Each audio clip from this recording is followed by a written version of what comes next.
Hi, everybody. Welcome to episode 83 of Games My Mom Found. I am Mike Albertin. Who is taking some pictures with me tonight? Michael K. Hughes. Helena. Every time. And Paparazzo at Merica. Nice. That was good. And Mike, since this was actually your pick, why don't you introduce what we're going to be talking about? We were playing 1999's Pokemon Snap for the Nintendo 64. I forgot it was that old. Yeah, it's best not to think about that. So, I was going to look this up before we started talking, but I did not. Was this the first 3D Pokemon game? Was this before Stadium? I want to say Stadium was out already. No, Stadium came out in 2000 in North America. Oh. I just found out. What about Japan, though? I'm going to say yeah. Yeah, I think it was. Japan, April 30th, 1999. This came out first in Japan also. Oh, wow. Well, there you go. I suppose that makes sense. That's why there's only 60-some in this. That way they were just making some of the models and figure they want to get something out quick. They got something out They were quick. just practicing. Entirely possible. And, okay, because I'm also looking... This is also before Silver and Gold came out, even in Japan. Yeah. Okay, that's what I was curious about. So yeah, this would have been the first time people got to see your 3D live-action Pokemon. Or live, what the hell am I saying? Live 3D Pokemon. Good God. Yeah, I remember the commercials on TV for this, and just pooping my pants every time I saw them. It's the safari guide and the Jeep, and every time he turns around, a bunch of Pokemon show up. Mm-hmm. Something like that. Yeah, something like that. You have my attention. I'm going to have to go look this up while we're talking. I remember being completely just stoked and excited, not really understanding the concept of the game, from the commercials. I just know Pokemon 3D. I'm getting to play it. My first 15 minutes of the game, I'm like, this is it. This is all I'm doing. And then hours just passed by, and I'm like, this is it. This is what I'm doing. I love this. I remember enjoying this game as a kid too. I want to say I rented it at Blockbuster, which we're going to talk about, but I can't remember a whole lot. I just remember it. I don't remember if I even owned it as a kid. I just know I played it as a kid. Yeah, I'm kind of the same way. I definitely know I played it several times, so I must have owned it, but I really can't remember for sure. My family rented it from Blockbuster, and so I got my start in video games because my cool older brother had an N64, and PlayStation would play Resident Evil and the one with the killer car where the cars all fought each other. But anyway, so he rented this game from Blockbuster, and we played it for 8 straight hours and beat it. It's even though the concept is just you driving in a little on rails vehicle where you don't have any control, and you're just taking pictures, it's somehow even today just playing through this, it's still fun. I beat this game a week ago and I played it again today just to play it to kind of refresh myself, and I was still having fun. It's just simple. It's definitely an easy pick up and play game. Yeah, just go in, pick a stage, just go through it a couple of times. Yeah, that's all you really need. Yeah, Helena and I, when we were playing it, we were essentially you go through the level and then pass the controller back and forth, and then as it started, the trash talking started talking. Competition, you're gonna try to go up against my Magmar? All right, let's see. And that just brought another level into it that I wasn't expecting, of just a lot of fun. Mm-hmm. I always like those single player games you can turn into multiplayer. Yeah. Even through unnatural means. One issue with I'm going to say issue because I originally tried to play this game emulated, but I found out real fast you cannot emulate this game easily on 64. It does not emulate. So I had to pull out my dusty Wii U, clean it off, hook it up, and download this game in the Wii U Virtual Console in 2020. I was not ecstatic about that idea. The Wii's Virtual Console still up? The Wii U is. Oh, the Wii U. Okay. Yeah, Wii's not up anymore. But yeah, the Wii U is surprisingly still up, and I was surprised to find out I had $5 on my Wii U Virtual Console because I bought a used Wii U 5 years ago, and the guy had money on it. I'm like, oh, cool. Beautiful. Or maybe 4 years ago. It doesn't matter. But Love it when a plan comes together. I was like, okay, I only got to pay $5 for this game? Okay. But I was still unhappy that I had to buy a Wii U Virtual Console game in 2020. It was not something I had planned on doing. Yeah, it's worth the $10. It's worth $10. I was just like, why am I doing this in 2020? That's all. I had to buy it too because I cannot find my copy. I have no idea where it is. Which is weird. I think it was maybe just a few days before you announced this episode, I was out getting lunch, and there's this little retro game store right around the corner. And I went in to take a look, and they had a sealed copy of Pokemon Snap for $90. Oh, jeez. And I'm like, I want this game. I want it. And went around, kept looking. And then I saw like their loose collection of 64 games, picked that up in another game. And then, a few days later, you're like, you want to do Pokemon Snap? I'm like, hell yeah, I want to do Pokemon Snap. It just worked out perfectly because Helena had said something about it, then I had forgotten that Helena had said something about it, and then I brought it up to her. Yeah. Yeah, because the new one is coming out Eventually. I think it's next year. I can't. But Have they said the year? no, it's just one of those things where they just kind of show the logo and announce that it's coming eventually. Okay. I was actually kind of sad because I wanted to buy the original Pokemon Snap on Switch for Tiff could play it, and I'm like, what? It's not on here? I'm like, why? Yeah, I don't know what they're waiting for with some of these other virtual console games. Like they have NES and Super Nintendo, and that's it so far on the Switch. Yeah, but that's not even. They haven't brought back the actual virtual console again. Right, yeah. I don't think they're going to. I've never understood Nintendo. They have the potential to make even more money than they do by simply going, here's our past catalog. We've done it before. This technology can definitely do it too. All we have to do is just convert it, and then you'll give us a lot of money, right? Yeah. And they never do. You re-release Nintendo's or Super Mario 64 on the Switch, whether virtual console or another game, Jesus. Everybody's going to go out and buy it that day. Yep. I mean, supposedly the rumor is they're going to release those like HD remastered on a collection. That's the rumor for those Mario games. One day. Hopefully. Yeah. I hope so, because I really want to buy it for my son, but we'll see.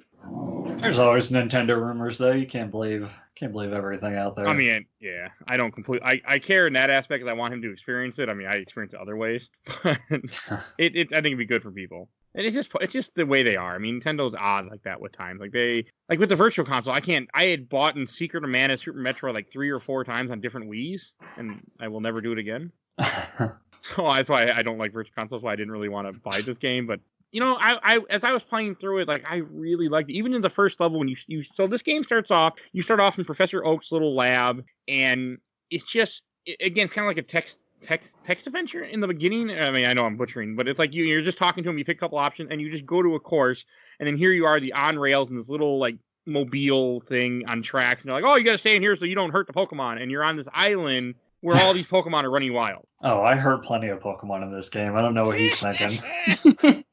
Hey, the Pester Balls don't hurt them. That's what it says. I think it says it irritates them or something. But throwing apples at them does. Yeah, the Dodo I hit and knocked out right at the beginning. I'm pretty sure he was hurt. Tossed and then into lava. Yes.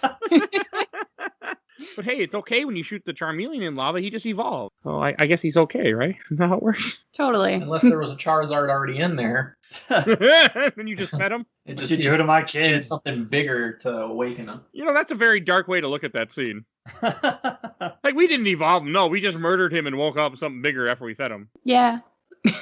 Basically. It was surprising that this game was still fun in 2020. Like when we picked this, and I'm like, okay, I'm like, how could this still be fun? I was like, oh, I mean, you wouldn't think just sitting on rail shooter, seeing Pokemon fly by you and taking pictures, and that's all you're doing at first is you don't have the apples, you don't have the Pester Balls, you don't have anything, and it's still fun. It's amazing. I love it. I like after we wrap this episode, I'll probably go play it again. This game is amazing. It will never be too old. It's so funny, like all the offshoots, especially just on the 64. You got Pokemon Stadium, which is great because you're battling Pokemon like you do. Oh. Well, it's fine. I have trauma from that game. So does my wife. I could never finish it. You got Hey You Pikachu, which in theory sounds awesome. You have a pet Pikachu. And then there's the game where you take pictures of Pokemon, and that's it. And it sounds like easily the weakest one out of that set, and it turns out to be the best. Yeah, seriously though. It's a lot better than you think. It's still the idea of just interacting with Pokemon. Everybody that's played Pokemon, no matter how young or how old, you want to interact with Pokemon as much as you can without actually having to fight them. You would love to be out in the wild and getting to see more of their natural characteristics, like watching them chase an apple down or getting on a surfboard and striking a pose. It gives you that like better sense of I'm actually interacting with Pokemon, not hunting them, not anything like that. And that's everybody's dream, is to actually interact with the Pokemon. And I'm pretty sure that surfboard was an answer to an old rumor on the early internet where there was a rumor you could get surfing Pikachu in Pokemon Red and Blue if you did certain things. Spoiler alert, you can't. But I remember surfing the internet in those days and trying to find any any kind of new Pokemon that we missed, and there were a bunch of different random websites from Angel Fire, GeoCities those days, and like, oh, if you do this and you do that, you can get the surfing Pikachu, and I'm like, oh, okay, and I go print it out at the library, run home, and it never worked. If you push the truck, you can find Mew. You can with Pokemon Yellow. So with Pokemon Yellow, you can teach your Pikachu surf, and when you do the surf graphic, it's just Pikachu on a surfboard. Which I think that translates over into I think it translates over into a Pokemon Stadium too. I want to say you're right. I don't know, but that's cool. I didn't even remember that. I haven't played Pokemon Yellow in so long. I actually gave away my copy of Pokemon Yellow to my first girlfriend, her brother. Well, that was a waste because it's a great game. Yeah, I know. I felt I was being nice. Oh no, Pokemon Yellow is great, but it just God, you're bringing back old memories I forgot I had. So. Okay, yeah, he just posted the cards in the flying balloon. I think because I remembered them being those rumors that were surfing on the internet back then, so that might have been where they came from. And that's how I took the whole Pokemon Snap thing. When you do get the apples in the beach level and you get the Pikachu to jump on the surfboard, that's how I took it. Is that's what they were going for, was to reference that old rumor. But maybe I'm just overthinking this and thinking they care what rumors are. I'm sure they care. They meant a lot to me in the early '90s or whenever. This was. Yeah. Those playground rumors, they'll get you. So with the beach course, there's a few secret moves you can do to like get the Pokemon to or like get the best pictures of Pokemon. Like right after you start, there's going to be some Pidgeys that fly out in front of you, but if you turn around, they also fly behind you, and you can get like 5 Pidgeys in one shot really close to your camera. Nice. I didn't get a very good at that one. My best Pidgey one was like at the end of this level, there's a Pidgey and they do Gust to a Meow. So they actually do a Pokemon move. You get a lot of points you get in that picture. That's true, yeah. Professor Oak gives you a lot of points for taking pictures of dead Pokemon. Like the guy's yes, he does. He's got some bloodlust. He's got issues. There's a thing that pissed me off about Oak in this game, but I'll get there. But he's got, I agree. He's like, oh, look, you got the Pokemon getting blown up. Extra points. And the whole, as we were kind of mentioning, like with Helena or Adam mentioning, that for each picture you get points depending on how big the Pokemon is. Is it doing a special pose? If there are other Pokemon of that same type in the picture, and if it's in the center of the picture, you get ×2 score, which you have to have. And it's very interesting. Like it's I didn't think something like that would be compelling, just taking pictures of Pokemon. Even like this time, I was like, okay, this is fun. Like I'm trying to get the best shot I can. It's very interesting, surprisingly fun. It is, and it also pisses me off because like it's like photography rules, right? Like there's rules of thirds, and then there's like artistic ones where someone's in the corner. So I'm like trying to do these artsy photos, and then Professor Oak looks at them. He's like, well, it's not in the center, so I'm not going to accept this. And I was like, fuck you, Oak. You are close. Yeah. Right? Listen, dude, you don't know art. We'll make you an authority. Exactly. How dare you? Hey, this was 1999. They weren't concerned with art. It's probably a lot easier to program. It has to be in the center of the frame or else it's not good. My only question, if Oak had this technology where you have a little floating craft, why the hell couldn't Ash have this thing? Because I would have been okay with having something like this. Ash is a trainer, not a photographer. Yeah, so I guess trainers have to slum it when the photographers get to ride in little vehicles. And yeah, I mean, you got a voucher for a bike. That's fair. Yeah, you get a bike and you get Pokemon that you can force to make you fly and stuff like that, and cut down trees. You can't walk around the damn trees. You got to cut it down. Video game logic. Press Peta's not on that one. Pokemon promotes deforestation.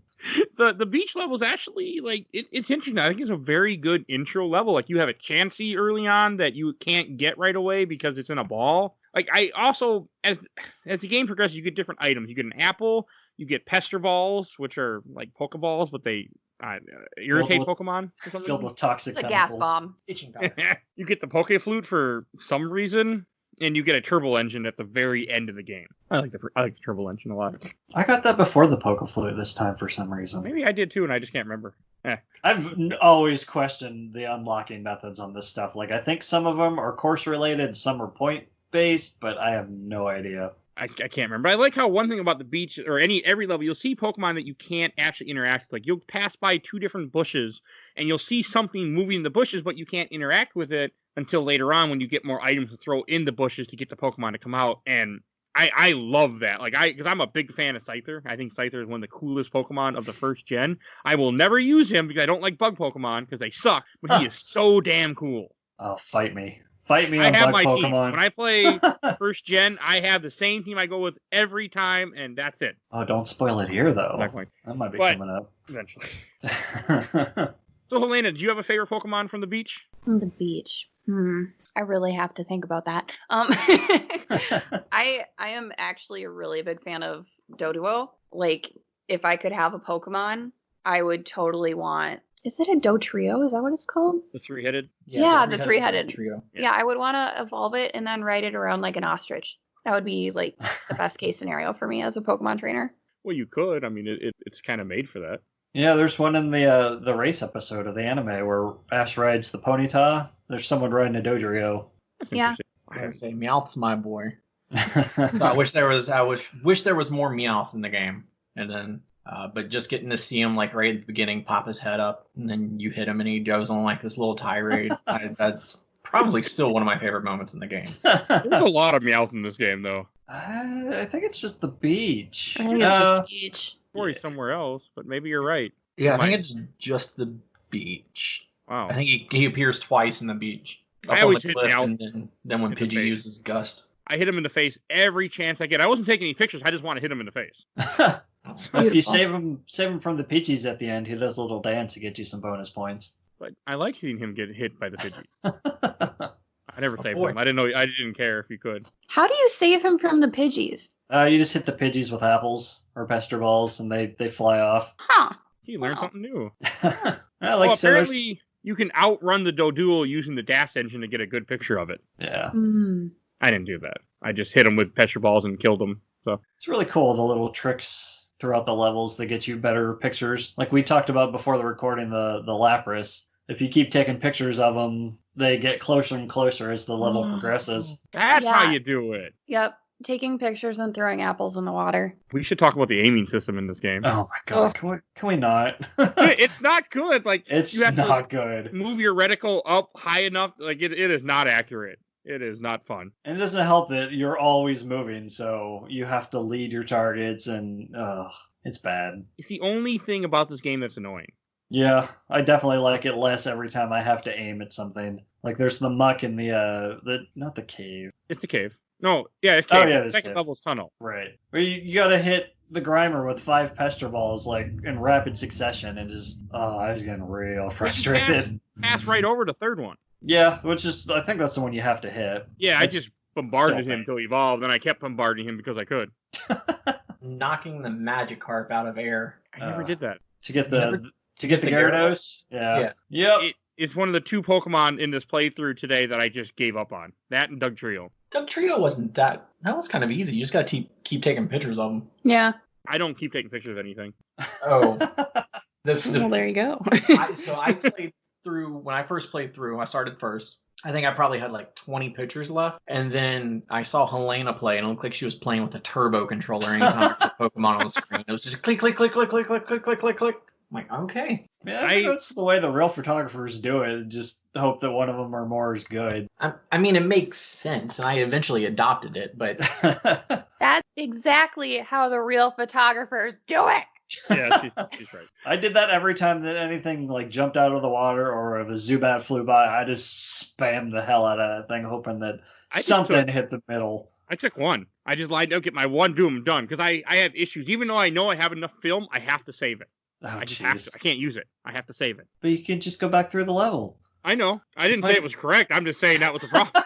You might be doing it wrong, Mike. I am doing it wrong. It's just how I play games. Like I don't like to use things that are expendable items, Don't consumables. like to listen to music. Don't like to use your items. I What are you had the doing? music on for this game. I did. Yeah, it's not bad. But no, I usually don't listen to music. I don't. I just didn't turn. I think I just didn't bother to turn it off because I just didn't want to. Because I was playing this and Tiff was kind of watching me and then questioning me about playing this game. Like, how are you going to do a whole episode about this? I'm like, we will. We'll find a way. It was funny. I was trying to get her to play it, but it didn't work because she doesn't really care for the Wii U. Because no one should care for the Wii U. Because Nintendo doesn't care for the Wii U. yeah, I think I was. Wait, how did it play with the Wii U? That would have been awesome if you could use moved around the controller and use that like a camera.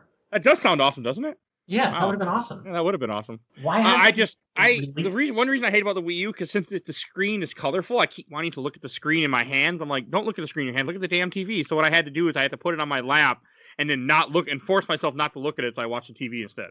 I have a hard time with the Wii U.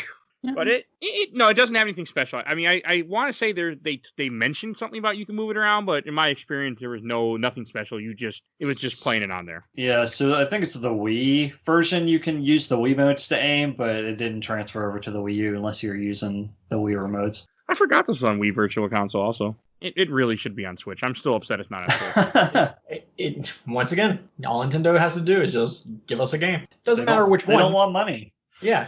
They're odd sometimes. And there's one Pokemon I do want to mention on the beach before we wrap up the beach is Kangaskhan. I've always had a thing for Kangaskhan. I will never use him in the games. Never. But I think he's one of the coolest Pokemon of the original gen for some reason. Use one in X and Y, you can get a Mega Stone. It's super strong. I have no idea what you're talking about. I know what it is, but I'm like, we'll get there someday. And it's also like once you finish the beach, I think you got to get a certain amount of points, or if you just unlock the level, I can't remember. Each level has different things you have to do to unlock it. But when you get the tunnel is interesting. Like because tunnels are a level where you see so many things you can't interact with. You see an egg that you can't do anything with. You see Electabuzzes that are far off camera that you can't get closer. There are so many things happening that you can't do anything with, and I think that's interesting. It's definitely meant for you to go back and replay each level when you unlock the new stuff. Like every time I would it's like, here's the apple. It's like, okay, start from the beach. We're going through this all again. Every time. Mm-hmm. So Adam, did you hit every electrode you see with an apple just because, like me? I mean, eventually. But Helena had more against the Electabuzzes than I did. And like, I was just like, let them be. I had no need to reason to hit them. One of the things that I liked be going through the level multiple times, that little Metroidvania type style, get a new weapon, go back and play. Also the loading screens, even though it's a 64 game, it's really not loading, I guess. It's like, have you tried going bowling? And the little hints of that where you're like, what's it mean by go bowling? Or what's it mean when he says, I can't even remember another hint. And that's cool because as soon as you read that, you go right back through, and now you're only focusing on the left side of the screen this time. And luckily, the levels maybe last 2 to 3 minutes. They're all short. And so you're just watching, being like, all right, what am I missing? What am I missing? What am I missing? And you're like, okay, I didn't see it. And then you get a weapon or an item, and you're like, okay, it clicks. And I think that's the true genius of this game, being a Metroidvania rail shooter Pokemon game, that none of that makes sense as I say it, but it works so good. I gotta put that in the show notes. It's a Metroidvania style rail Pokemon game. Gotta put that in the show. It works surprisingly well when you don't think it shouldn't. Like, I mean, I guess maybe I don't like certain Pokemon. I realize as I was saying, every Electrode I beat them down with Apple just to watch them explode, just because. Because I played through the tunnel a bunch of times. I mean, part of this was like a lot of this game was in memory. Like I was playing through, I'm like, oh yeah, I know this Pokemon does this, or I need apples to do this, or I need pet. Like I remembered so much. Like when I was a kid and I got to see an Electabuzz, I got so excited that I've always been a big fan of Electabuzz. You might be in the minority on that one. Yeah. I like Electabuzz. I like some of those random Pokemon that I'll never use. Like I'll never use Electabuzz because my team's already been vetted at that point. But he's just one of those Pokemon to me. I always thought he was cool. He looks dumb now that I'm an adult, but when I was a kid, I thought he was cool as hell. He looked cooler in Gen 4 when they gave him an evolution. I like Electkid. I think Electkid cooler than Electabuzz. Electkid looks like you could take him and plug him in a socket. Yeah. That's how he evolves. Every time I see an Electkid. And the tunnel's interesting though. I mean, because like again, you were saying the Metrovania, in order to get to the third level, you have to score so many points so that way you get the apple. You take the apple to blow up an Electro, which he gives you hints about, which then opens up the third level. Mm-hmm. Have you tried killing the Pokemon yet? Remember, they're just fainting. It's just self-destruct. I mean, you just wake up from that naturally. Little berry here, high potion or something like that. All good. It's fine. Hey, berries weren't around yet. This is before berries Gen 2. And then with the tunnel too, so there's like the secret Pokemon, which is like Haunter, which just moves around like a little purple orb, and you just have to focus on it and click pictures and like hope that it turns out okay. I just learned something new. Haunter shot. Wow, I should have taken a picture of things. You can make Pikachu ride an Electrode in the second level. Right in the beginning. Mm-hmm. Yeah, Exactly. I was wondering what to do with him, but I'd throw apples at him, I'd throw pester balls at him. I didn't take his picture a bunch of times. So you missed the Pokemon where you got to take a few pictures of him multiple times. Yeah, I don't like doing that. I take one picture, I get my one lined up, we're good. Move on to the next one. Don't want to waste the film that I have too much of. Gotta. There's also little like cheats to help you slow down in the game, which if they had given us something that instead of speeding us up would slow us down, I would have been more thankful for That would that. have been so nice. But that Electabuzz at the beginning that's running ahead of you, you can keep throwing it with balls or with apples, and then it faints in your tracks, and so you stop while waiting for it to get up, and then you can take lots of pictures of everything around you. That's cool. I did knock him out, but I just tried to run him over and hold down R because he was in my way. There's a few moments like that, like the Metapods in the river or something similar, where you can Mhm. drop one in your path. Yeah. The Metapods are interesting. That's an interesting level too. I mean, and you get to see Kakunas. Again, Beedrill's another one of those Pokemon I really like. He's not in this game, unfortunately, but Yeah. I don't use him either.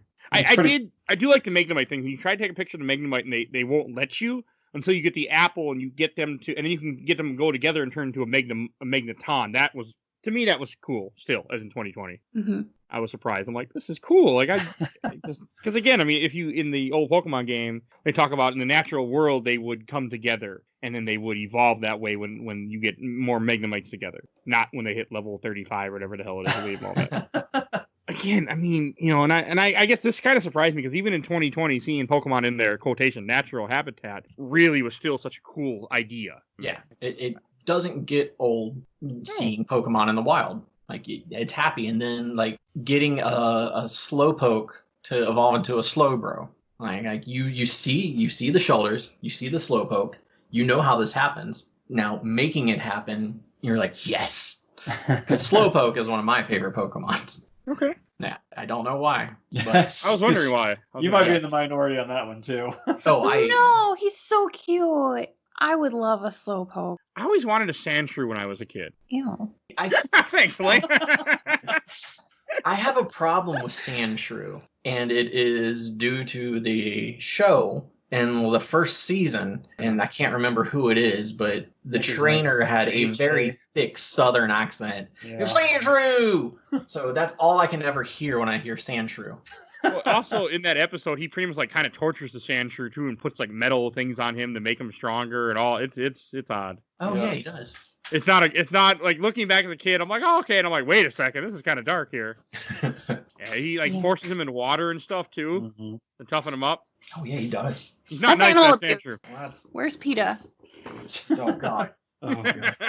Don't get them involved in Pokemon. Yeah, you know Pokemon. That's a war that's going to go on for ages. One thing interesting with Tunnel that I remembered it was there, but it took a little bit for me because I didn't do it right away when you get the apples, is you can get Zapdos. Like they put all three legendary birds in this game, which I think is really cool. And I've always been a big fan of the three. Those are my favorite legendary trio, and that might be just because I love Gen 1. But I think it was super awesome to see that they had them in here. Like Zapdos, you have to get the Pikachu to go over to electrocute the egg, and then it comes out, then it turns on a whole generator to where you can then do other stuff in the place. Not much other stuff, but Zapdos is the best legendary bird. Fight me on it. you said Articuno wrong. No, Zapdos. I don't agree with Helena a lot. I have to agree with her on this one. It's Articuno's my favorite. I love Articuno. Yeah, it's pretty, but Definitely Zapdos not is the badass. fire chicken. Moltres. I know. I would have to get. Damn it. It's okay. You can agree with Helena. Like I like ice more than electric, but I think Zapdos has a cooler design, so I'd probably give it to Zapdos. Yeah. I like blue a lot. I like the Blue's color pretty- blue, so that's partly why I like. And I like ice in Pokemon. Because I never really had an ice Pokemon because there aren't many in Gen 1, so Articuno was that for me. So that's another reason why Articuno is very special to me. Makes sense. So, like, question for the group: if you were a Pokemon gym leader, what would your type be? Fire. I've always been a fighting or psychic style Pokemon trainer. Fighting does not get enough love. No, it never does. Neither do Hitmonlee, Bugger Poison. Hitmonchan, God, they're the greatest. I always loved I- Hitmonchan. I never use Hitmonchan really or Hitmonlee. They're not in this game either, unfortunately. Yeah, they're kind of weird about their picks. Like they had to make room to put Pikachu in 4 different stages. Yeah. We Well, don't Pikachu is the need- moneymaker. Yeah, especially at this time. I mean, I could have done with a little less Pikachu. There's too much Pikachu in this game. Is he in every level? He's in 4 of the 6. That's too many levels. Magikarp's in every stage, I guess, including the last level. I love Magikarp. I absolutely love him. I don't care what anyone has to say about Magikarp. I remember when I was a kid and I went and I bought him from that random shop guy in the first Pokemon Center. I'm like, what the hell is this thing? And yeah, I leveled it up though. Got my Gyarados when I was a kid, and I was so excited. Yeah. So what is everybody's favorite stage? Oh, I have to look at the list again. I think probably the volcano for me, just because I know all of the tricks to unlock all of the really good Pokemon in it. So I told you, Mike, that I was going to tell you about the Charmanders and how to get the best score. So as I mentioned earlier, I like when things are in the way of the track so they can slow you down. So if you are on the volcano track and you don't hit the Moltres egg into the lava right away, it'll stop you right in front of this platform where there's a bunch of Charmanders. So then what you need to do is throw just a shit ton of apples and literally don't stop throwing them. And then at one point, you can have like 7 Charmanders come out. You can lure them over to you and then throw apples directly at them, and then they start yelling at you and get the best picture. I might go do that after this. I remembered that there was something about those Charmers. Like I threw the apple over there because I knew it did something, but I could not remember the last part of what you had said before. Like that part had slipped my mind. You play the Pokemon flute and they all just stand and stare at you like a bunch of weirdos. Well, wouldn't you have some weirdos just start going do do do do do do do do? What the hell is this thing here in our world? Mine ears have been blessed on this day. I just wonder why he had the Pokemon flute. I mean, did Ash just say, "Here, I don't need the flute anymore. Here you go." Oh, because there's one Snorlax in the game, and we all know that the flute is used for Snorlax. But you don't need him in this. You can hit him with Pester Balls to wake him up and get a picture of him. Yeah, it's not the same. Even though that's my favorite picture of Snorlax, is him like just looking up, scratching his stomach, and going back to bed. You just hit him in the crotch with a ball full of chemicals. I'd be pretty pissed too. That's what I like. I got it. I do agree with Helena that Volcano is probably my favorite level too. It's just cool. I had remembered all the tricks in this level except for I completely had forgotten about that Growlithe and Arcanine are in this where you have to throw the Pester Balls in the final set of volcanoes in order to get them to jump out. I completely forgot about that part. The rest I remember, just not that part. Yeah, because your gaze is on the left where the Charmeleon and is running around the lava pool. I knocked him in multiple times just because I could. I already had the picture. I wasn't going to take any pictures. I just wanted to throw him in there. You're doing him a favor. I mean, he does. Well, I thought he evolved, but if you ask Adam, we were just waking up the Charizard and feeding him. So. Yeah. Apples and Pester Balls dissolve. A skeleton doesn't dissolve that fast, and it hits him on the head at the bottom of the volcano. You made this a lot darker than it ever was. I'm used to playing dark games with you. Yes, just hey. I know. This is the first not dark game we brought you two on. Yeah. Even Portal was kind of dark. Yeah. Yeah. This is a nice cheery game, except you can kill Charmeleons apparently. You can also make Magmar beat up a Charmander. Yes, you can force them to fight. Yeah, I did that too. Sandshrew! I know I want to go back and listen to that. You can also drown. Gosh, what is it? Victory Bell? It's the one before Victory Bell. Weepin' Bell. Yeah, if you drown Weepin' Bell, then a Victory Bell will pop out. How do I not remember that? Because I did it. You can do it in the river? Or not the river, the cave? Yeah, because it's dancing around that little puddle. His ass went in there real quick when I saw that. I was like, boom, go in the water you go. I was like, I understand what the game is trying to tell me here. We're a bunch of sadists.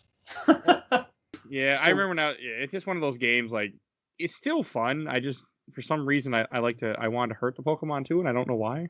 I'm actually just playing it last week and then talking about it. I kind of want to go through and just. Cause now that we've, you unlocked everything and stuff like that, I kind of just want to take 30 minutes, go through each level and just see them dancing around and doing stuff. The river, while I hated that level the most, it's also my favorite because it has some of my favorite Pokemon in it. Yeah. Psyduck, Slowpoke, Cubone, even though I still don't see how they get Cubone out of that. I look at that picture so many times, like, how's that Cubone?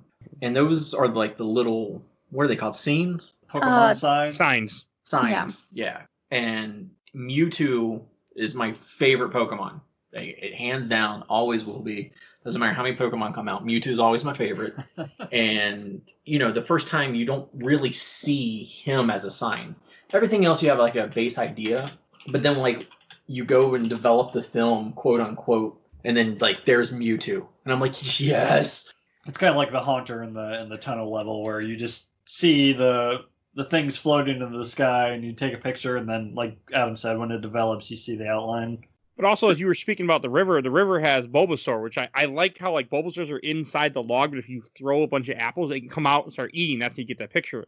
I had to remember that you could make Slowpoke evolve in this, but I couldn't remember how. I had to look up a guide today when I was playing, and you have to bring him over to the sign, then he sticks his, because for some reason he's got to be right by the sign, then he sticks his tail in the water. Yeah, they try to spell that one out for you. They got the sign there and then the little square of dirt. Like, Yeah. oh, there's something here. Yeah, you would think, but it didn't. I was just hitting him with pester balls, hitting him with apples, hitting the shelters. I'm like, come on now, but nope, you just got to herd him to the sign. Oh, man, the river has one of my favorite Pokemon too, is Shelter, and God, I Right. hate him in this game. He's So really hate annoying. him. Trying to take pictures of anything that's moving, especially something small like Shelter or the Staryu in the river or the valley, is just such a pain in the ass. Dratini's, Goldeen's, because you Oh, don't even yeah. know if Oh yeah.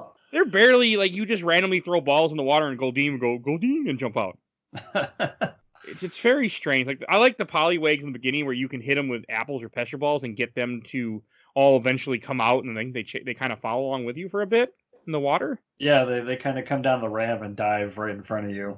I like that. I got a couple good pictures of that. And the Psyduck, I kept hitting him with pester balls, thinking he would evolve. He doesn't. Yeah, I just kept that was He just dies. it. That was another one for me. Like, I could have sworn Golduck was in this. Like, you hit him and then he keeps jumping up out of the water, and I'm like, Yeah. well, maybe if I hit him out of the air, he'll evolve. Not the case. And I like how Porygon is in this game. Like that is a very deep cut Pokemon of Gen 1, in my opinion. Mm-hmm. Yeah, but as Like- blocky as a 64 is, Porygon's the obvious choice to model in this. Very true. I mean, it's just a weird Pokemon. He's not a very well known one. I mean, in the original Gen 1, you can only get him by you get him in the Yeah. coin exchange, I Yeah. want to say. The Celadon Game Corner. Yeah, which I never do. I think Porygon's known for seizures. I think that's the best thing Porygon will ever be known for. I don't know the story. There was an episode, and it was haunted and cursed, and it aired in Japan, and a lot of children had seizures from it, so the episode got banned. Yeah, Electric Soldier Porygon. Or like, I think Team Rocket shoots missiles and Pikachu knocks him out of the air and the background starts flashing colors. And apparently it was just enough to incite some seizures in kids. Oh, that's not good. Today you learned. Okay, I did not know that. I don't think that episode ever came to the West either. I can see why. I think when it eventually did, they took away all the flashing lights and stuff like that and made it just like a generic background or something. Okay, that's interesting. I did not know that about Porygon. Yeah, that's actually the reference when in The Simpsons, when they go to Japan and they turn on the TV, they're watching something, and then all the kids just go down to the ground in seizures, and then Homer comes out and goes, just lays on the ground. It's like, don't know what they're doing, but I'm going to do it. I vaguely know what you're talking about, even though I don't watch Simpsons, but I've seen that skit somewhere, that scene. Yeah. I forgot Vileplume was in this. Like I remember that you had to do something special with that Cubone statue you were talking about, but I had forgotten you had to play the Pokeflute. I was hitting him with pester balls, throwing apples at him, but apparently you have to sing to him. Oh, yeah, because he's releasing the gas clouds to block it Mhm. originally. That's right. That was one of the things that wasn't in my memory still, surprisingly. Wow, I kind of lucked into getting that Cubone picture then. Because I had just gone back to get Vileplume, and I'm like, oh yeah, there's that thing too. Click. Oh, did anybody get a good Moltres picture? I could not get a good one for the life of me. Really? Yeah. That was Nice. like the easiest one, dude. I don't know. I took nothing but bad pictures of Moltres. Mike, did you try? I did try, actually. I like the birds. Did you try taking more than one of him? No. That's the answer. He is No, correct. he did not. Well, I did take more than one of him each time I went through the level and knocked him out, yeah. But that was it. Like, damn, I'm Apparently gonna he have can to face you. get him on the next run. I don't know. Gotta save my 68 more photos. I know there's only 2 more Pokemon coming up at the end of this, but I don't know why. I know when I played this game as a kid, I took pictures nonstop, but adult Mike was like, no, you take 1. You took 2. Okay, you're good. Keep going. Save those save that film. So you need to try this, Mike. Every time you go through a level, you need to focus on one Pokemon and use all your film on that one Pokemon. And then the next time you pick a different Pokemon. That way you're bound to get something Well, good. I'm gonna go get Doug Trio after we get done recording. I'm gonna go do that. So, did anybody get Flying Pikachu? I think No. that's probably the hardest Pokemon in the game to get. Oh, yeah. What? It's in the cave when the Zubat's carrying the Pikachu around. You have to hit him with one of the balls or something, and it's a pain in the ass, as we've discussed. The aiming is garbage. Yeah, so in the caves, there is the Zubats chasing around the Pikachus. And there's three of them. There's 3 sets of them. You have to knock all of them down. Then when Articuno comes out, you have to turn around quickly in hopes that Articuno gets one of the Pikachus on the balloons, and then they'll fly by with Pikachu on Articuno, right? Yeah. Yeah. That's got to be worth a lot of points. Yeah, that one's, I think, the hardest one in the game to get, in my opinion. I could have sworn there was a way to get multiple Jigglypuffs at the end, too. There is. There is. Every instance of the Ghastly bullying the Jigglypuff, you have to hit the Ghastly. Coughing. So I think you have The coughing. Yeah, the Coughing. Oh, my bad. Sorry. Yeah. I only ever saw the one chasing the Jigglypuff. I never saw multiple. I wonder why. I think you can get 3. Yeah, there's 3. Yeah, I must have been looking the wrong direction each time. That's one of the hardest things is turning the camera so much, and while moving, you easily get lost certain times. That's my only gripe about the game, I think. I really hope that the Switch one comes with like one of those Labo kits that makes it basically VR. Labo kit's going to be done by then. I was going to say, are they still making it? Yeah, I think Labo kits are kind of done now, but it would be cool. There's so much that I could sit here and think about what I would want for the new Switch game. And honestly, I don't want them to do anything except give me new levels, give me new Pokemon, maybe a few new items for like evolution purposes and, that. But I want it to be on rails. I want to go back through a level multiple times. I want branching paths like in a level. And then that's it. That's it.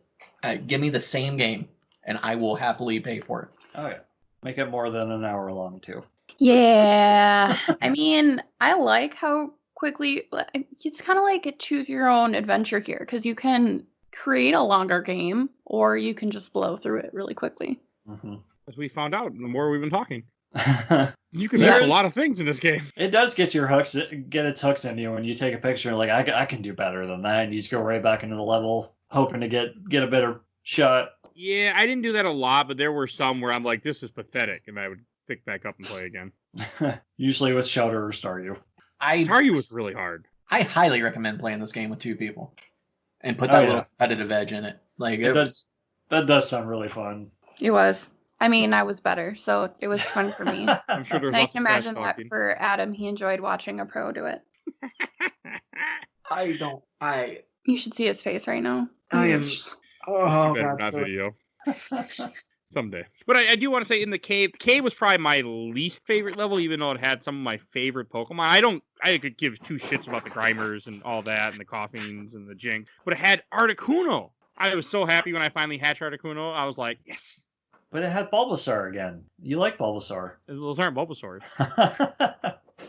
It was funny. I saw him and just like, oh, they got Bulbasaur. I'm like, that's not a Bulbasaur, and I went and hit it with balls.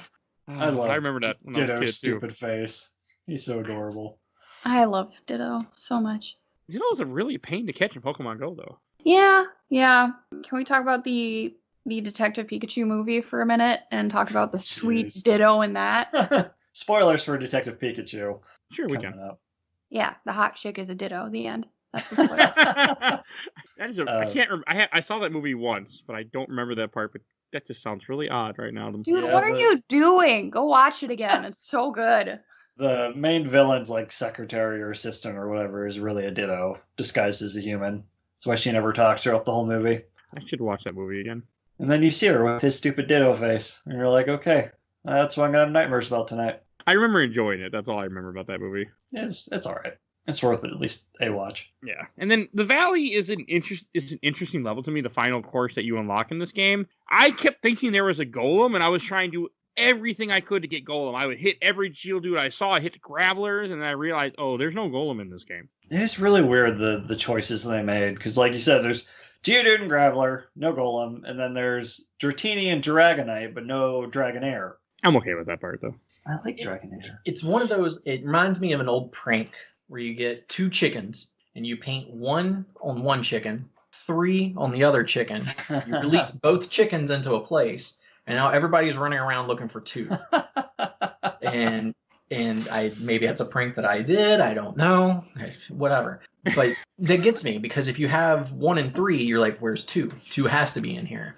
So now you're throwing more Pokeballs into the water, or trying to take as many pictures of Dratini to get the Dragonair. And the same with Golem. You have Geodude, you have Graveler. Why is there no Golem? There's got to be some reason that he's not in this game. Well, they just didn't want to do it, I'm assuming. But the Valley's an interesting level. I like Dratini. Dratini's one of those Pokemon I've always kind of had. I never use him because he's weak to me, but I think he's cool. I just like the design of him, of a Dragon Worm. I love Dragon Pokemon. I don't use them, but I think Dragon Pokemon are by far my favorite. I'm starting to think you don't use any Pokemon. I was gonna say, I need to interrupt this conversation right now. Mike, I've heard you love these Pokemon, but don't use them. What is your starting lineup? All right, my starting lineup is always 1 fire, 1 grass, 1 water, electric, flying, and maybe a psychic. Oh, so you're a basic bitch. Yes. That's what you're saying. Okay. Yes, I am. I'm a basic Pokemon bitch. It's so true, though. I always stick with those. Like when I play well, I'm not gonna get there, but like every gen I play, because I went back and played Pokemon Platinum a few years ago, and I ended up getting the same kind of team. I always end up picking those same type Pokemon. I like those. Like one of my favorite Pokemon, Nidoking. I've used him a couple times when I played through Gen 1, but he doesn't fit in that. So I stay, like when I play Pokemon Yellow, it's straight up Squirtle or Charizard, Blastoise, Venusaur, Pikachu, Pidgeot usually, and then some mystery one in the 6th spot. And that's it every time. So I Articuno. was a Pokemon Yellow bitch, and I would, go through the whole game and then like restart it over and over again. And one time my game glitched when I was in the Viridian Forest, that first forest, and there was a level 64 Nidoking that I happened to cross, and I was like, well, I'm never going to catch it. But then I caught it, and the rest of the game was hella easy. It was the only Pokemon I needed. He's a good Pokemon. Again, why there's no Nidorins in this game? Not even one Nidorin. Yeah. I'm assuming probably at this time Nidorins weren't people's favorite. I like Nidorin male a lot. Yeah, there's no fighting Pokemon in the game, which really, well, I guess Mankey. Yeah, there's Mankey. Yeah, it's fighting, but I love Mankey. I kept trying to evolve Mankey, and it doesn't work in this game because you can't do that. Yeah, that was another one. I'm like, I think Primeape's in this, but I don't know how to do it. Because you see them multiple times throughout the level, and like, there's got to be something I'm missing here. Maybe you have to hit all of them or take pictures of all of them, but nope. Take pictures of all of them? What? Yeah, multiple pictures of the same Pokemon. Why would you do a thing like that? That's wasting film. I'm definitely going to go do that when we get done with this episode. So just to give you guys a taste of my love for Pokemon, so I actually have a tattoo goal of getting 6 Pokemon tattoos, and that will be my trainer team. Oh, that's awesome. So currently I have a Venomoth tattoo and then a Lightning Bolt for Jolteon. Awesome. That's cool. I told you, Helena's very cool. Thank you. I am very cool. Thanks. I have to listen to this for the rest of the day. You're welcome, Adam. I'm glad we can help you out. Why couldn't we do our normal recording time? Then it would be bedtime. No, I got a good solid 10 hours of this now. I am cool. But the Valley's interesting. I mean, I wasn't until today when I was replaying it when I found out you can make all the Gravelers dance and get a really good picture of that. Mm-hmm. I kept hitting them with Pester Balls and they wouldn't come down. They would just hold on with one of their they have 4 arms, don't they? Or they only have 2? They have 4. Okay, Yeah. They wouldn't let go. But when you play a song, they go, oh, I better jump down immediately. Well, yeah, because they set up earlier in the stage. You hit the Geodudes, it makes the Sandshrew pop out. If you get Graveler down, it knocks the Sand Slash out. So you see these other 3 Gravelers, you're like, okay, well, I got to knock them down too, and something else will pop out. But yeah, like you said, you got to play the damn flute. I don't like the flute that much. It's well, we know how item. much you hate music, so that checks. Except you see, when I was sitting here before we did this episode, I was listening to something about Chrono Trigger, and I listened to every track in that game, and I'm just like, yeah, but everything else, I'm like, get this out of here. I don't know why. You're getting a lot of hate in this episode, Mike. No, it's okay. I'm not a big music guy. That's known. I just love Chrono Trigger and certain games. And other than all this music. So, I didn't like the Staryu in this. Apparently, as I'm reading the guide, apparently you're supposed to spam photographs to get a decent shot of Staryu, and that makes sense why I never got a decent shot of him. Because every shot I have was terrible. It's like certain Pokemon, the ones that you have to take multiple pictures of, I think you have to have them right in the center of the frame so their name pops up when you take the picture. And the Staryus rotate around you as you go, and it's a pain in the ass. Yeah, I did get the Starmie because I remember when you get near the end of this level and you see the portal, like you have to do something special. So I'm throwing it, everything into this portal. A Starmie comes out, like that's not right. So I threw more things into the portal. And this is when you get the actual Dragonite shows up in the game. Mm-hmm. I like Dragonite. I like this Dragonite. It's very cute. Yeah, he's another Pokemon I never used, but he's cool. So let's talk about the Gyarados in this track. Yeah. Skip you that on purpose. So you Gyarados. I don't remember the Gyarados. I didn't get. You have to throw, is it apples or pester balls? But like immediately when you start the track, you have to throw them at this distant Magikarp, which may or may not come out of the river then and gets just bitch slapped by a Mankey. Then later on, you come across this poor Magikarp flopping right in front of where the Gravelers are. And then you have to hit it again. And at this point, it's just sick of the abuse. So it goes into the waterfall and then turns into a Gyarados. Yeah, he was another one. Like, I know a Gyarados is in here somewhere. I'm pretty sure he comes out of that waterfall. How the hell do I do this? And is the only one I had to look up to figure out how to do it. But I love that model of Gyarados coming out of the waterfall. It's super cool looking. Yeah. It's got like the high-res texture of any Pokemon in the game, too. It really does. I was trying to get him, and I just could not get him because I'd forgotten what to do. I just remember like the same thing. Just like you, I remembered the waterfall. I knew he was in there, but I'm like, how do I get him? I might go try this afterwards. Now as I'm watching, I see exactly what to do.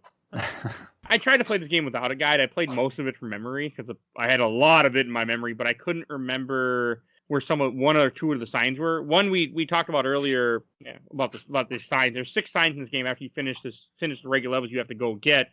And like Adam said earlier, the only way you get Mewtwo in this game is a sign that you can't even tell what it is till you develop the picture. Yeah, there's just like some flashing stars in the cave. Like after you release Articuno, I think to the left there's like kind of another cave system, and there's like some purple lights flashing in it and everything like that. It's sparkly. It doesn't remind you of like the gas version balls of Haunter that's in the game. It's just like a sparkly gem, essentially. Like, so you really don't think too much to take a picture of it, but of course the game gives it away when you hover over it. It turns red and has an excellent question mark. But yeah, you don't know what it is until you get it developed, and then that is the almighty Mewtwo. It's too bad. One sign in each stage. You have to get all 6 of them to unlock the last level. I forgot a couple of them. I forgot about the Coughing one. I knew about the Cubone one. I forgot about the Kingler one, which is in the beach. There were a couple I completely forgot were in this game. It's one of those things where I forgot it until I saw the rock formation on the beach. I'm like, oh yeah, it's Kingler. Who's that Pokemon? There is a part that made me not like Professor Oak at all. So, okay, the whole time he has you going through different things, and he has you doing stuff for him. And near the last stage, he's like, oh, I see, there's a switch you got to hit. And I had to look up how to do it. I couldn't remember to do it. I knew I had to hit the Squirtle, so I'm hitting the Squirtles, but I forgot that you had to line up, hit the Squirtle to knock the Mankey down, hit the Mankey to hit the switch. And then when you get to the spot, Professor Oak's there wearing a different costume. Like, it's good you found my little house. I'm like, you bastard, you've been here the whole time? Like, we go and talk and you just teleport here? It's not nice. Yeah, that's the hint that Adam was alluding to earlier was go bowling. You knock a Squirtle out the edge of the river and he goes up the mountain and hits the Mankey down. Okay. Makes more sense. It's an interesting game. It is. It's good. And when you do get all the Pokemon signs, you unlock a secret level, the Rainbow Cloud, which it's cool. I mean, this is the first game Mew was actually in quotations in the game. Yeah. Yeah. Because Mew is not in Pokemon Red or Blue. But not really. How the hell do you get a good picture of Mew though? You gotta keep hitting the force field with pester balls, and then when he's chasing it, you're supposed to be able to hit him with apples, I think, to stun him. Or I think you play the flute, maybe. Maybe. Maybe I'm wrong. I didn't do it, but as we've been talking, I've been watching things, and someone had a good picture of him right in front of the screen dancing. What the fuck? Okay, we're gonna have to play this again. Because I definitely, we got a photo of Mew, and it was like kind of modelish where he's looking over the shoulder, back at you. The same one I got. Yeah. Because if you hit him with pester balls, he just spins. Maybe you got to hit him with enough pester balls, and then he stops spinning. I think he like spins in place though, so it gives you a chance to get that much closer to him. Yeah, I'm watching a video right now. Yeah, you got to keep hitting him endlessly with pester balls, and then finally you can get a really good picture of him looking right at you. God, before you the Pokemon. So is everyone hooking up this after we get done? Yes. Yes, I believe we are going to get day drunk and play Pokemon Snap. Is that a sentence you thought you'd say in 2020? Yeah. I would say that anywhere. It sounds like it's pretty likely for them. Repeat of just the Pokemon Snap part. Day drunk and played Pokemon Snap. Not the day drunk part, because I've done that before too. This is the Pokemon Snap part. I can't believe I bought a Virtual Console game in 2020. I'm still a little salty about that. Because Virtual Console has bad memories for me. So the first time I bought I got a Wii and I got Virtual Console, I bought a bunch of games, and then my girlfriend at the time left me and took the Wii with her, and I was very upset that I lost those games. I haven't gotten over that from over 10, 15 years ago, apparently. Understandable. Or 10 years ago. I don't remember, something like that. Yeah, a long time ago. But that's neither here nor there. Oh, but I do like the fact that Mew's in this game. And in the original Pokemon Red and Blue, Mew is in the game, but the only way I think to actually get Mew was to win it in the summer tournament, and they could trade it to you or have Game Shark. Yeah, something like that. Oh. Because I actually was in one of those summer tournaments back in the day with Pokemon Red and Blue, and I lost both my matches. But I was there. You had to win both your matches, then you went into a final match, and you played somebody else, and then the winner got Mew and a hat. Gotcha. You could also, I believe you could also get Mew through some glitching in the game. Oh, yes, you are right. Yeah, you had to do something. You had to go to the beekeeper. You had to talk to the beekeeper, go to the coast, swim up and down a coast, and then like a glitched out Pokemon would appear, and then you're combining things. Yeah, and then there was a chance it was a Mew or something like that. No, you combine two different glitches. Oh, well, there we go. One glitch where you go up and down is how you get missing numbers, how you duplicate items. The glitch with Mew that I found out later on that was real, because Mew's in the game, but it's not something you can actually get. You have to fight the bug train. I don't need to fight the bug train, but you have to go to the bridge, and there's a certain trainer you fight near the bridge. And if you fight him at a certain point and then you fly somewhere else, you can change the random number generator to where Mew then will appear. Yeah, something like that. It's complicated, but it's the only way to get him legitly in the game. Magic. Not legit, but Magic got it. So, but yeah, I remember I knew about the glitch that you're talking, where you up and down the coast constantly. I did that all the time to duplicate items because it's cool. Yeah, that's the one. Yeah.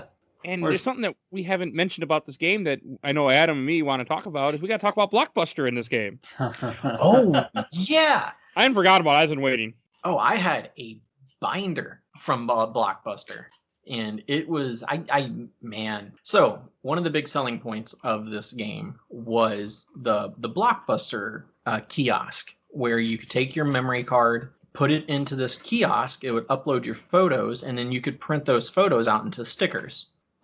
Looking back now, I don't know how I had so many stickers because of all the pictures I took, but I know I probably had one of each Pokemon and spent way too much money on that kiosk. It was just, I really wish there was more kiosks out there that you could just take and print out stickers of your games. Well, you can make there is. I think it's called Staples or Kinko's.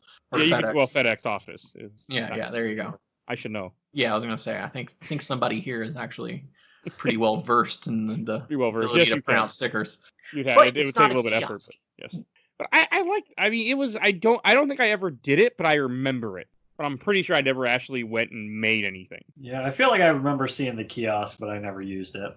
I probably played with it or played around on it, but never actually printed out anything. I know you could also play a demo of the game too. Huh. They had the game there, and I remember playing the game a couple different times when I go into Blockbuster. Like, I'm gonna play Pokemon Snap for a bit here, and then go on with my day. I think you could put like different frames around the stickers too. Yeah, you could. Yeah. Maybe that's why I printed out so many. Did you do it too, Helena? I did. It's it was, again, this was our first 3D Pokemon. Like, that's the thing. Like, that's just so cool that, for all, originally all we had with the first Pokemon game, which is amazing, but to see see your thing in 3D models, like it was just awesome. Still awesome. I was gonna say it's still awesome. This game still holds up, and I was not expecting that. I was like, oh, this is gonna we'll do this. This won't be fun. I'm like, oh, this is fun still. N64 was the best console. Fight me. You can't because I'm right. I mean, pretty sure. No, Super Nintendo was the best console. Is Chrono Trigger on the 64? No. Okay. I'm sorry, I don't make the rules, guys. It's got Majora's Mask, that's why, and Ocarina of Time. So exactly, Majora's Mask is the best game of all time. I mean, Fight me on it, whatever. If you asked 2018, Mike, it's a bullshit Zelda game, but I like Majora's Mask now. Actually, I'll never forget. That was funny. Thinking about a bunch of 64 games now. Oh man, it might be a close battle. It was. It gave us so many great things. Like, so did Super Nintendo though. I mean, yeah, but Pokemon Stadium, it had all those mini games like the Chansey eggs, the Mario Party-esque. Yeah, man, Super Smash Brothers, Donkey 64. Still has the worst controller out of any Nintendo system. No. I hate that thing. What? Stop. It does have some really good games. I have a soft spot for Super Nintendo and always will because it has RPGs and it has some of my favorite games. It has two of my favorite games of all time. So, Fantasy 6, Chrono Trigger, nothing love your bad. Not one of my favorite games, but it's a good game. Hey, how many games let you fight a fetus as the final boss? Not very many. Not very many. Special game. Never mind. I was gonna say, I guess Binding of Isaac is the whole purpose. Oh yeah, you fight something. I never played Binding of Isaac. Oh, that's a. I hear it's dark. There's few games out where I'm like, I need my second monitor to have not like a walkthrough, but a like, what do the items do again type thing. You need some kind of wiki open. Yeah, it's always been on my list to play, like with many games, and we'll see. I have no plan to anytime soon. All right, last thing to say about Pokemon Snap before we move on to? I have a few questions and memories. This is the best game of all time. The end. You just literally said Majora's Mask. Yeah, because that's the best game of all time. I don't think you understand what the best game of all time is. It means Majora's Mask and Pokemon Snap. Okay. All right. Just had to clarify that. I did like how over the credits it goes through your picture album in the background. That was a pretty cool touch. I guess one last thought is that when you're in that screen where you get to choose which course, I really like that your character and Professor Oak are just dancing. I like that music there too. Yeah. The music was fine in this game. Nothing special, but it's fine. It was catchy. I'm a bad judge. It fit the mood of the game. Nothing stood out. Like, you could play me a song and be like, yeah, that's catchy, but I would never pinpoint it to Pokemon Snap. All we cared about was taking pictures. Some of us cared about taking pictures. I care about taking my one picture. That's why we'll never play Dead Rising on this show, because Michael will have to take pictures again. No, I don't want to play Dead Rising because that game is fucking hard. It's not that bad. That has the best music of a game. I fight for that. We'll probably do it someday, because that's a game that I really need to go back and finish, and it's been on, so probably someday, but not anytime too soon. Maybe next. So I got a few questions and memories. First, from the Overblood group, from Brian Brown, said Pokemon Snap was one of the first games I remember progressing and learning things about from people at my school. We would all talk about the things we found, and that collectively helped us progress through the game. I mean, that's kind of how this game is. It's designed for that. It's designed for you to talk to people and ask them things and learn together. That's so cute. I love that story. Me too. It's cool. And then from Kyle Valentine, I'm sure it's already on your list to cover, but the whole bring your memory card to a machine to actually print out pictures was crazy. Mm-hmm. Yes, it was. And then this other part, I remember watching someone play it at a store kiosk and learning how to get one of the really hidden ones and then running home and doing it. It was still a lot of talking to friends and getting tips and trying new things. I'm sure the answers were online, but not available in the way that they would be now. Yeah, internet was not the best in 99. Yeah.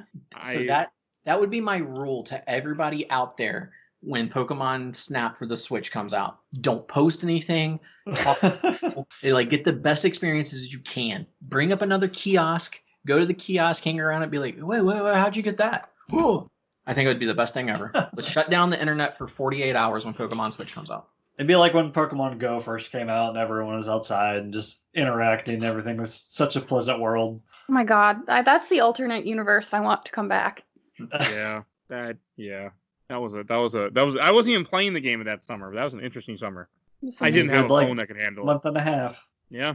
I just always remember we went downtown Rochester and we were looking for this restaurant and all these people are walking around just playing Pokemon Go and I didn't know, and I had it on Tiff's phone, but I didn't know how to do anything. I'm like, I didn't know how to get items. I'm like, what the hell? And I just remembered that just watching people play and it was amazing. Because all these people were sitting in this one parking lot, like 30 people just sitting there at where this Pokestop was getting items, and I will never forget that memory. I just wish I could have played too. So, and last one from the Overblood group from Riley May, previous guest of the show. Volcano level is best level. Also, getting Surfing Pikachu was tough, but always a great picture. Love Pokemon Snap. You are correct. And then I got a few more from the Giant Bomb group, and that will be the last because I only posted in a couple groups, and one group did not answer me. And first thing, Charlton John said, I love playing this at Blockbuster. From Gregory H. Solid game. I liked it as a kid. That hasn't aged well. It did, sir. It actually did. I was going to say. No way. Have you played this recently? Because my opinion before we went into this will be dumb, and my opinion afterwards is, so that was play it again. It held up. And I don't say that a lot in games going back, like Silent Hill 2? 21 years. But like this one held up perfectly. It's exactly what you wanted. The controls, make sure you change your controls from invert. That's my only thing. I've never been an invert fan. Wait, that was an option? Yes. I didn't change them either. Oh, right in the beginning, Helena was like, I can't do this. And I was like, well, let's go look at the settings. That was my first thing. Is like, oh god, it's inverted. But like a lot of those games back then, you had no option, so I didn't even think to check. Damn. It'll be a lot more fun after you play it again. I don't like inverted controls, but it worked for me in this game. Like I just got used to it. This is one of the easier games to get used to invert controls. Yeah, because it's just a rail shooter, so it didn't bother me as much. Otherwise, I hate inverted controls. I'm going to read two more questions. One from Ben Scott, infuriatingly short. I remember working my way through it, not only a weekend as a kid, but very little replayable value. Sure, it has some really fun secrets. Whoa, the diamonds make a Pokemon, but ultimately felt really shallow. I disagree. But then again, I didn't buy the game at full price, so I can kind of understand it. I mean, you rented it was cool because you beat it in a week and then you're done with it and you don't ever have to rent it again. I think when I bought the game, it was around $30. And like I said, this is last month. I bought the game. Perfect price point. Like, I'm not upset. I definitely got $30 out of it. Replay value is a little non-existent, but you do get a lot of enjoyment. You do want to fill up and catch all the Pokemon. You do want to go back through the stages. Going back through a stage for the 5th or 6th time kind of never affected me too hard, where I was like, we gotta go through this level again. I'm like, I'm going to try to get this photo this time when I go through, was my attitude towards it. Yeah, I would say it's not immediately replayable, but it's one that every few months I'm like, I should play through Pokemon Snap, because you can get through it in about an hour and then put it down for a few more months and just come back to it over and over again. Yeah. I wouldn't go that far, but it was interesting. Well, think about it this way. We all beat it last week, and we're all pretty set on playing again today. Oh yeah, I'm going to go get Gyarados and Dugtrio as soon as we're done with this recording. 100%. Then I won't play it again, but I'm going to get those two. For any reason? No, just because I can. Replay value. Yeah. And the last thing I'm going to read from Brandon Murray. This came out when I was a senior in high school. I was at my buddy's house, and his little brother had rented this game. We saw it in the 64 and went, what a stupid game. Let's play it for 5 minutes and make fun of your brother. We then proceeded to stay up the rest of the night to 100% the game. It's pretty magical and has an addicting hook. Honestly, though, it's true. Yeah, it really is. All right, and that's about all the comments and memories I had for this game. I think we should go to Shelf or Box. And Helena, why don't you go first? Obviously, Shelf. Make a shrine to it. Play it daily. Like, I love this game. This is one of my favorite games from childhood. I still like it as an adult, so yeah, keep it forever. Okay. How about you, Adam? A Shelf. Easily Shelf. There's still plenty of options and ways to play it if you look for them. And you said it cost, what, $5 on the Wii U Virtual Machine? $10. It was $5 for me. Once again, there's still ways to go out and play it. If you've never played it, absolutely give it a shot. You're not missing out on anything but a good time. It's on the shelf. No problem, no second guessing. I had one little gripe with it, and I can't even remember what it was. It was that minute. So, yeah, great game. Okay. How about you, Mike? Oh, easy Shelf. Like I was saying, it's something that I get the itch to play constantly. even just to run through all the levels once, but it never amounts to just that. You gotta get 100% every time. A little fine tuning on the controls, and it would be just about a perfect game. So yeah, easy shelf. Okay. And I'll go last. I'm also going to put this on the shelf. When we started this recording, or when we first picked this show, picked this game, I'm like, I'm not sure, but it really turned me around, and I still had fun in 2020. And I'm usually not someone that likes these style of games, so it impressed me. It's still fun, and like if you have a Wii U, it means pick it up. It's worth the $10 to run through it once. I mean, even though the Wii U Virtual Console is not that friendly, like I was kind of took me a second to buy my game and figure out what the hell I was doing. I'm like, what year is it again? But it's good to do it. I highly recommend this game, and it needs to be on Switch. It really does. I hope they with a new one coming out, they'll release the old one just because. I doubt it. It would be nice. It would be nice. Well, it should give you hope on all my future picks since I picked this great game. I'm okay with most of the season, so we'll see in the future. Yeah, this season's going to be awesome. So yeah, that about wraps up this episode. I'm trying to think of anything else. Oh yeah, we should introduce what we're talking about next week. What the hell am I saying? You think I know after doing it's still a little indie game. I don't think anyone's even heard of this one. Next week we're playing the little unknown Super Mario World. We're gonna be doing on the show. So you might have heard of it before. That company's going places. I keep hearing like just Mario and Super and World combined in different formats. I think if they want to make money, they should just keep making them and re-releasing them. The re-releasing part is hard for them, though. Yeah, that's the hard part. They can make them. They just don't like to re-release them. And spoiler alert, it's still fun. Still fun. So, yes, that you can look forward to next week. And then I think it's time for plug. Adam, you guys don't have anything to plug yet, do you? No. But when when it's time, it's going to be earth-shattering. That's all I can say. Okay, I wasn't sure if you'd gotten there, so I wanted to at least ask. You didn't ask me if I have anything to plug. You have anything to plug, Helena? Your mouth. Oh my god. No, I don't. I love you guys. Okay, that about wraps up this episode. And if you enjoyed this episode, we got tons more. We have tons of regular game episodes. We have our first mini episode up where we covered Tailspin, me and Mike, and suffered for you guys. We suffered to bring you an episode because no one should play Tailspin. Spoilers, it's not good. Don't play Tailspin. Episode's good, the game's not. We also do the MCU episode. We have a bunch out. We have Avengers coming out, or might be out at this point when you're listening to this. I can't remember the release schedule. But so look forward to that. Go listen to those. We do comic episodes. Listen to those. We got tons of stuff for you to listen to, so I hope you enjoy. And if you like our intro and outro, courtesy of Balby, a.k.a. Mike Stoney, from his EP, Bite the Bullet, Songs the Cool Kid Squad. You can see a link to his YouTube channel in the show notes if you want to hear more of his awesome tunes. So definitely check him out. And if you enjoyed this episode, tell somebody. Tell your friend. Tell your enemies. I don't care. Tell anyone. It's a great way to help out the show, is let people know that you enjoy us. It helps out. Make a Facebook post. Every little bit helps. And follow us on Facebook, Instagram, Twitter, where we are at Games My Mom Found. And I post the upcoming stuff that's going on with the show. And I think that's all I need to say for today. I'm trying to think if I forgot anything. No, that's everything. We will see you guys next week. Bye. Bye-bye.